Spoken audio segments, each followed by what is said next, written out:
নমস্কার, welcome to Pritam blog. এটা আমার নতুন চ্যানেল। এই চ্যানেলটি ভালো লাগলে দয়া করে ভিডিওগুলো ভালো সাবস্ক্রাইব করে দেবেন, লাইক বাটনে ক্লিক করে দেবেন। আজ সকালে আমি আমার বাজিঘর পাখির যে কলোনি ছিল সেই কলোনিকে আমি নতুন করে সেট আপ করেছি। এই সেট আপের মধ্যে দেখুন কত বাজিঘর পাখি আছে। এই বাজিঘর পাখিদের এখন আমি খাবার দেবো। যেই সিড মিক্সগুলো তৈরি করেছিলাম সেই সিড মিক্সগুলো এখন আমি নিজের হাতে তৈরি করা সিড মিক্সগুলো এখন আমি আমার বাজিঘর পাখি খেতে দেবো।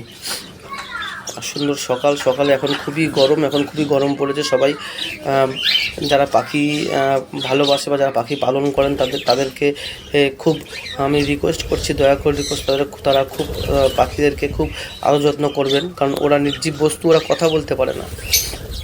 দেখুন আমি যে সিড মিক্সগুলো দিয়েছি ওগুলো কী সুন্দরভাবে ওরা খাচ্ছে।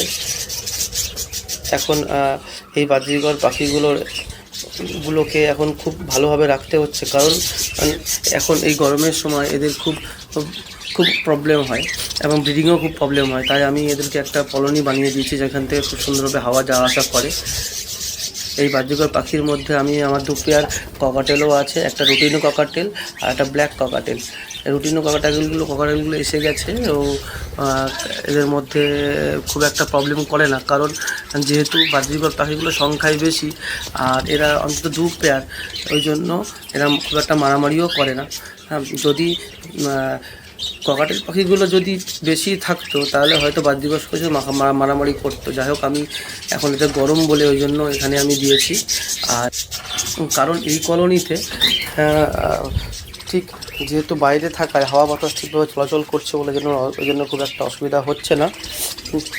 তাও আমি ওদেরকে নতুন সেট আপটা তৈরি করব।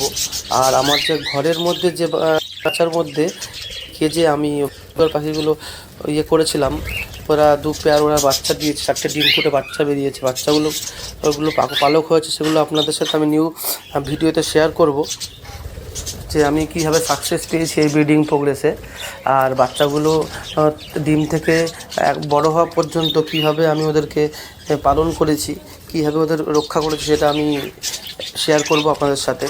আর আমার এই ভিডিওটি যদি ভালো লেগে থাকে দয়া করে আপনারা এই ভিডিওটি সাবস্ক্রাইব করে দেবেন এবং প্রচুরভাবে শেয়ার করবেন, যাতে আমি আরও আগে পৌঁছাই। সবাই ভালো থাকবেন।